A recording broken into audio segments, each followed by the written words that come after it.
I was in a drama slump, so I came for the gaming and the romance, and I finished the drama still wanting both the gaming and the romance. Like, she did not deliver. 别提了，就离谱。来来来，把枪都给我扛起来。Hi everyone, I'm Jessica, your fave Asian drama fangirl. Today I'm going to be talking about a Chinese drama called Everyone Loves Me, so let's dive in. Yue Qianling has a crush on the talented game developer Gu Xun and also likes to play games herself. The two often play together online, with neither of them realizing that they actually know each other in real life, attending the same college and working at the same company. Gu Xun happens to have a crush on her online personality, which leads him to reject her in person when she confesses to him. However, when he realizes his mistake, he then has to make it up to Qianling tenfold. Everyone Loves Me is a modern-day romantic comedy, with our leads as fresh college graduates in their early 20s. The drama was released in 2024 and is adapted from the novel titled Don't Fall For Me. In terms of pacing, there were 24 episodes at about 45 minutes each. Admittedly, Lovely Runner has had me in a major drama slump this year, so I kind of just picked this one up randomly because I saw that it had gaming, and I love gaming and C-dramas. Generally, my expectations were low, and after watching the drama, I would say that was a good thing. Alright, now let's get into the actors playing our main leads. For our female lead, we have Jo Ye.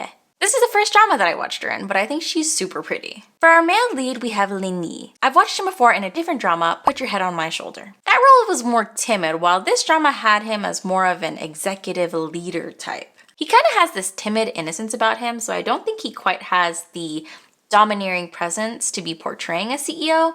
However, since the male lead is actually a fresh college graduate in the series, I guess it works out well enough with Lin Yi in the role. Their chemistry together was just okay. Not my favorite pairing, but not the worst I've seen either. Some scenes seemed really comfortable, and overall, it was a good portrayal of a same-age couple. Now let's get into the storytelling. In terms of plotlines, we really only have two: romance and work. Of course, on the romance front, we have the development of the relationship between our main leads from their initial misunderstanding to eventually boyfriend and girlfriend. There also happens to be a second potential couple. On the work side, we have our main cast working at a gaming development company, so it attempts to portray the process of game development, but really more from the art and animation side, as that's what Qianling does. What I found the most bewildering is the fact that they have two fresh college graduates leading this entire new department. Like, that is so Dramaland delusion. I was very interested in the initial storyline with the romance, where they show the dynamic between their online and in-person relationship. I've never watched a drama like this before where one lead gets rejected and the other has to grovel, so that part kept me interested even when it was starting to drag a little bit. I also loved the gaming together part and frankly wished that there was more, as a gamer girl myself. She doesn't even go here!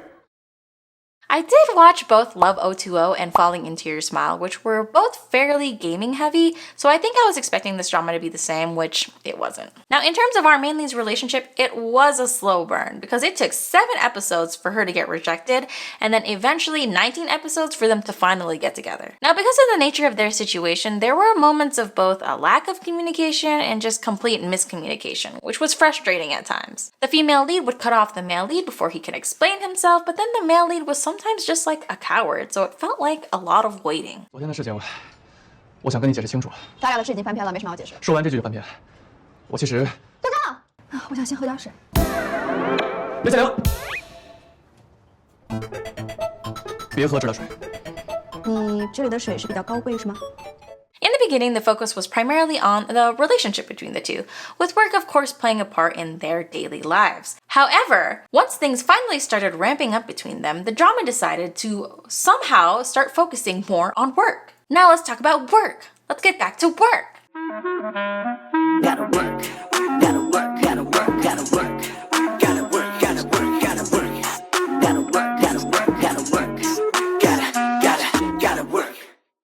Suddenly, we weren't really looking at their relationship so much, we were just looking at work. Like, the work part wasn't even interesting, it was just the same repetitive situation. No one believes that they can make a AAA game, so they were constantly fighting for funding or being pitted against the other department, which got boring. Picture this, right? I got off a long day of working, so I throw on my drama because I'm like, I want to relax.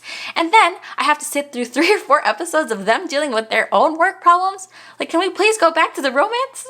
Damn, I already gotta deal with my own problems at work. Now I gotta deal with y'all's problems? With the way things were in the beginning and with the fact that it was a slow burn, I was expecting more romance, so I can't deny the fact that I was disappointed with the lack of affectionate and fluffy scenes. Especially since I was in a drama, so I'm like, hello? Where are the dating scenes? I wasn't giving it any time to bask in the fluff.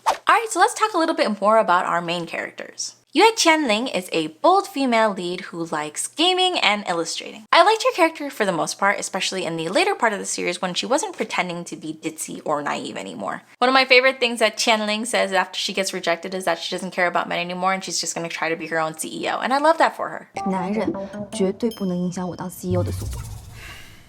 I love an ambitious woman. She is, however, stubborn and short-tempered, which can be a bit much sometimes since it seemed to hinder her ability to think rationally and at times led to unnecessary violence. Gushun is your stereotypical cold and capable CEO male lead type. He falls for Qianling's true personality online, but I feel like his behavior in the beginning towards her when she was acting naive and a little ditzy from his own advice was actually kind of mean. You know those guys who are only like sweet and nice to the girl that they like? Borderline red flag. Listen, we don't owe anything to a person just because they like us, but he completely humiliated her in his rejection. So I think he deserved every bit of groveling he had to do, plus some.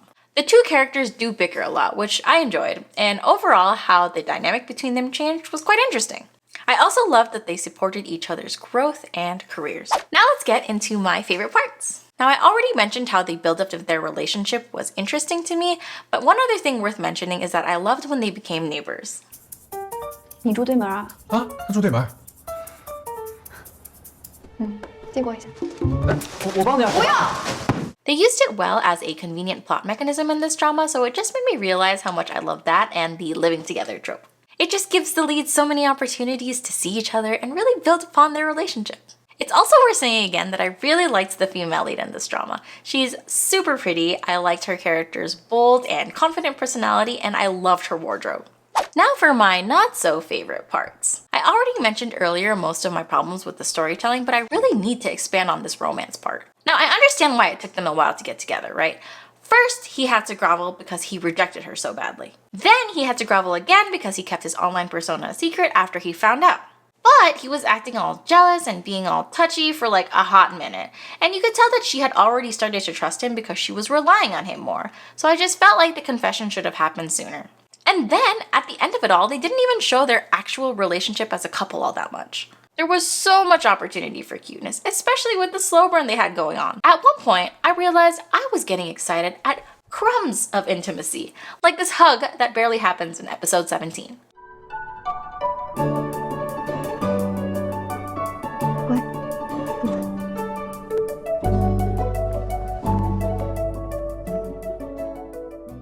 Like, if they had just taken that feeling and run with it, I think it would have been a satisfying ending. Regardless of whether it was censorship or just bad writing, I was left wanting more. And now for my final rating / recommendation, I would rate this drama okay.